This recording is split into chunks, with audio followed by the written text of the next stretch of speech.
Hello दोस्तों, welcome back to my channel. मैं थोल्ला भाई में आपका स्वागत है। तो दोस्तों, आज का जो आपका टॉपिक है वो है बर्नौली की प्रमेय। क्लास 11th का बहुत ही महत्वपूर्ण टॉपिक है और हर बार पेपर में आता है। कैसे लिखना है, कहाँ तक लिखना है, वो सारी चीज़ें आज हम इस वीडियो में डिस्कस करेंगे। देखो, डिफिनेशन पहले इसकी समझ लेते हैं। देखो, इस प्रमेय के अनुसार जब कोई असंपीड अथवा आसयान तरल एक स्थान से दूसरे स्थान तक धारा रेखीय प्रवाह में प्रवाहित होता है तो मार्ग के प्रत्येक बिंदु पर एकांक आयतन में द्रव्यमान की कुल ऊर्जा में आपका क्या क्या आएगा? दाब ऊर्जा, गतिज ऊर्जा, स्थितिज ऊर्जा, इनका योग जो होता है वो क्या हो जाएगा? इनका योग हो जाएगा नियत। ठीक है, तो आपको क्या लिखना है कि जब इस प्रमेय में क्या लिखना है कि कोई असंपीड अथवा आसयान तरल, देखो यहाँ पे मान लेते हैं, यहाँ पे जो द्रव बह रहा होगा ये असंपीड होगा तथा आसयान होगा और एक दिशा से और यहाँ तक जा रहा है, धारा रेखीय प्रवाह में प्रवाहित हो रहा है। तो इसके प्रत्येक बिंदु पर इसमें जो आयतन का द्रव्यमान होगा उसकी कुल ऊर्जा, दाब ऊर्जा, गतिज ऊर्जा और स्थितिज ऊर्जा, इनका जो योग होता है वो एक नियतांक होगा। ठीक है, यहाँ पर हम लिख भी दे रहे हैं, दाब ऊर्जा के लिए यहाँ पर हम P लिख दे रहे हैं, प्लस में आपका गतिज ऊर्जा के लिए यहाँ पे हम रो लिख दे रहे हैं और यहाँ पे G हो जाएगा, यहाँ पे H हो जाएगा, प्लस में 1/2 हो जाएगा और यहाँ पे आपका रो हो जाएगा, यहाँ पे V स्क्वायर हो जाएगा, बराबर में नियतांक हो जाएगा। ठीक है, यहाँ पे नियतांक लिख देंगे। ठीक है, ये आपकी दाब ऊर्जा, ये भी आपका रो ही होता है, प्लस में स्थितिज ऊर्जा फार्मूला और प्लस में गतिज ऊर्जा, इन सबका योग क्या होगा? नियतांक होगा।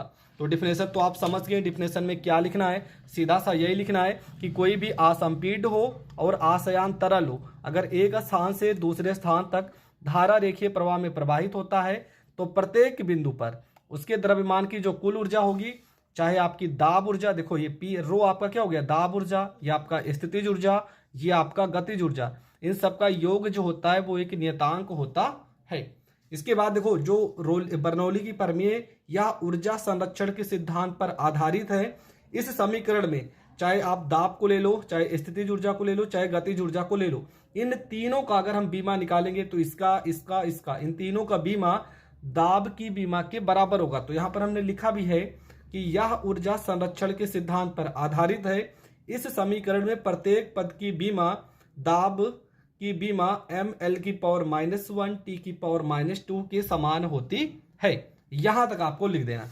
इसके बाद अब हम इस चित्र के माध्यम से समझते हैं। ठीक है, ये पूरे चित्र में देखो, यहां से एक धारा रेखीय नली है, यहाँ पे क्षेत्रफल इसका A1 है, यहाँ पे जो दाब होगा वो P1 है, यहाँ का बिंदु B है और यहाँ का वेग V1 है, यहाँ का क्षेत्रफल A2 है, वेग V2 है और दाब P2 है।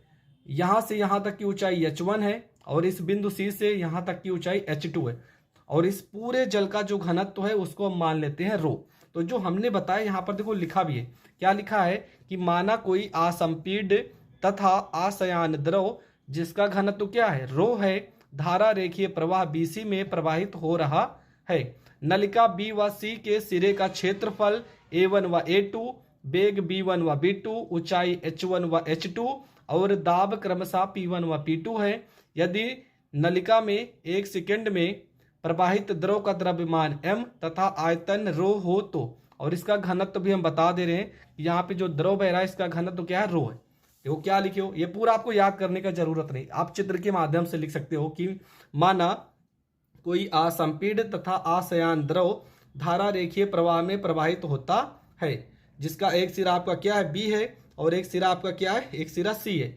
B सिरे पर दाब आपका P1, क्षेत्रफल A1, वेग B1 है तथा C सिरे पर दाब P2, वेग B2 और क्षेत्रफल A2 है। और इन दोनों अगर देखा जाए C और B की जो ऊंचाई है वो H1 व H2 है और जो द्रव यहाँ पर लिखा गया है उसका घनत्व तो क्या हो जाएगा? उसका घनत्व तो हो जाएगा रो हो जाएगा। अब होता क्या है वो समझते हैं। देखो, यहां से अगर पानी प्रवेश कर रहा है, यहां से अगर पानी प्रवेश करेगा तो प्रवेश करते हुए यहाँ पे मान लेते 1 सेकंड में, आप खुद सोचिए, अगर 1 सेकंड में यहाँ पर 1 लीटर पानी मान लो प्रवाहित होता है, यहाँ पे प्रवेश करता है 1 लीटर, अगर पानी 1 सेकंड में यहाँ पे प्रवेश कर रहा है तो यहाँ पर जो पानी निकलेगा 1 सेकंड में वो जितना यहाँ पे प्रवेश करेगा उतना ही तो निकलेगा। मतलब जितना पानी यहाँ पर प्रवेश करता है उतना ही पानी तो यहाँ पर निकलेगा। अब आप सिंपल सी बात सोचिए, मान लेते हैं एक पाइप है, हमने यहाँ पर 1 लीटर पानी डाला है, तो अगर पानी जब यहाँ से गिरने लगेगा तो क्या 2 लीटर गिरेगा? कभी ऐसा हो ही नहीं सकता। जितना पानी यहाँ पर होगा उतना ही पानी यहाँ से बाहर निकलेगा। तो आप एक चीज तो यहाँ पे समझ गए कि जो प्रवेश कर रहा है द्रव वही बाहर निकलेगा। तो आप इसको किस तरह से लिखोगे? आप लिखोगे कि 1 सेकंड में, अब देखो यहाँ से हम लिख रहे हैं, ध्यान से समझना। आप लिखोगे 1 सेकंड में, 1 सेकंड में नली में प्रवेश किए गए द्रव पर किया गया कार्य। ठीक है, 1 सेकंड में जो आपका द्रव इसमें प्रवेश करेगा उस पर कितना कार्य करना पड़ेगा। तो कार्य का फार्मूला आप लोगों ने पढ़ा होगा, कार्य बराबर क्या होता है? बल गुणे में विस्थापन। यही तो फार्मूला आप लोगों ने पढ़ा होगा।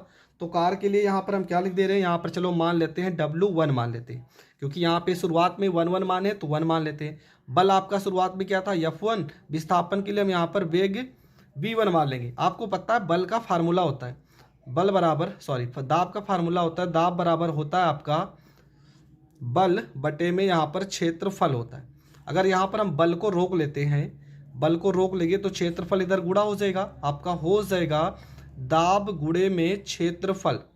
ठीक है, मतलब F1 बराबर में दाब के लिए यहाँ पे P1 और क्षेत्रफल के लिए यहाँ पर A1।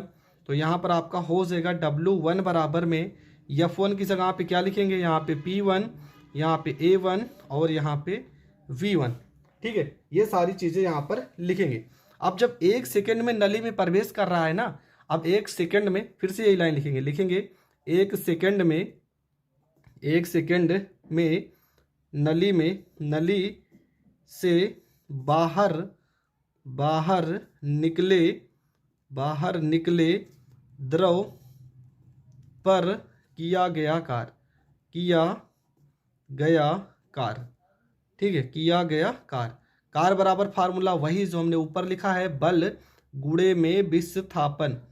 तो बल के लिए आपका, कार्य के लिए आप यहाँ W2 मान लेंगे, बल के लिए आपका F2 हो जाएगा, विस्थापन के लिए आपका V2 हो जाएगा।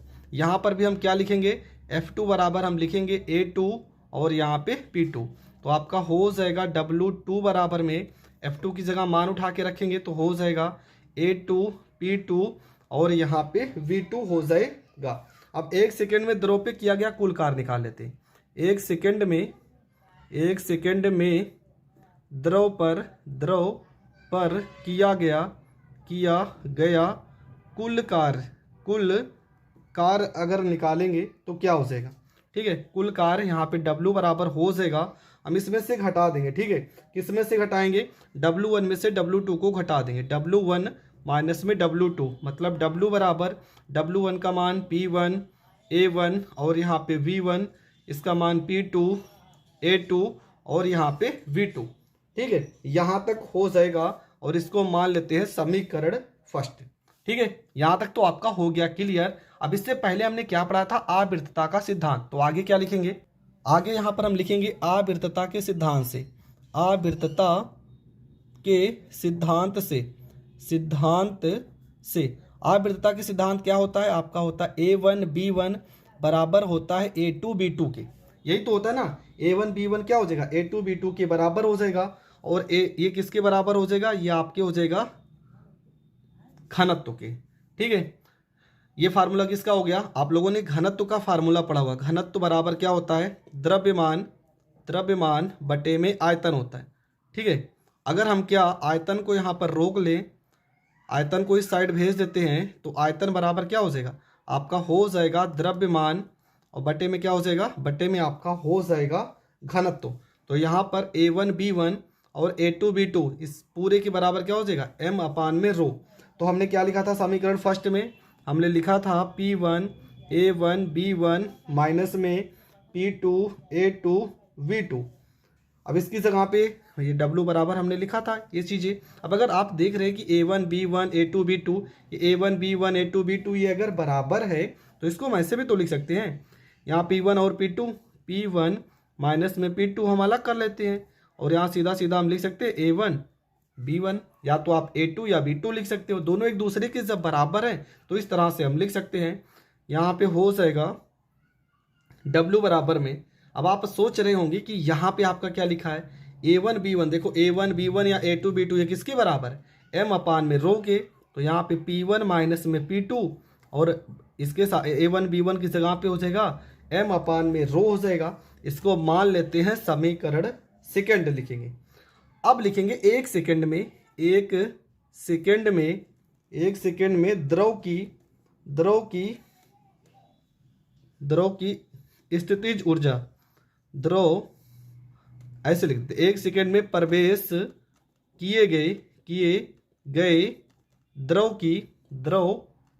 की स्थितिज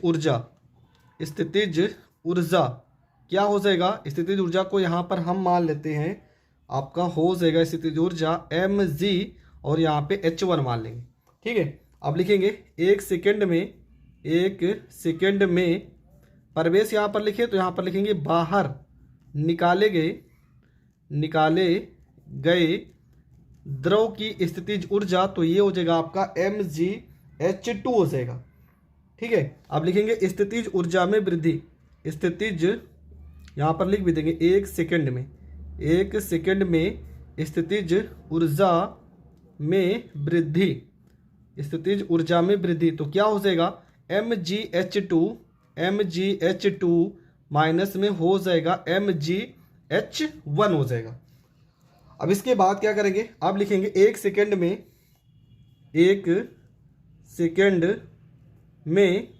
प्रवेश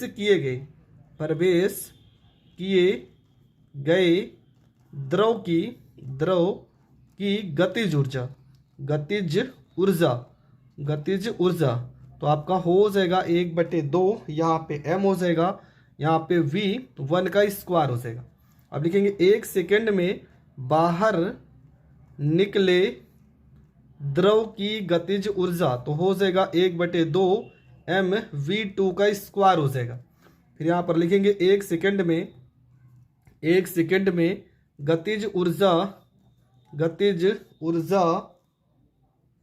के मान में वृद्धि। ठीक है, तो ये आपका क्या हो जाएगा, इसमें से हम घटा देंगे, हो जाएगा 1/2 mv2 का स्क्वायर माइनस में 1/2 mv1 का स्क्वायर हो जाएगा। ठीक है, अब हम क्या लिखेंगे, अब देखो क्या करना है आपको लिखना है कि यांत्रिक ऊर्जा संरक्षण के नियम से यांत्रिक ऊर्जा संरक्षण का नियम क्या कहता है, ये नियम कहता है कि द्रव पर किया गया कुल कार्य और द्रव की ऊर्जा में वृद्धि के बराबर होता है। द्रव की ऊर्जा में वृद्धि के बराबर होता है। तो द्रव द्वारा किया गया कुल कार्य आपका क्या है, तो द्रव के द्वारा किया गया कुल कार्य आपका हो जाएगा, देखो कार्य का हमने क्या वैल्यू निकाला था, हमने निकाला था कि वैल्यू P1 माइनस में P2 और यहाँ पे m बट्टे में हमने रो लिखा था।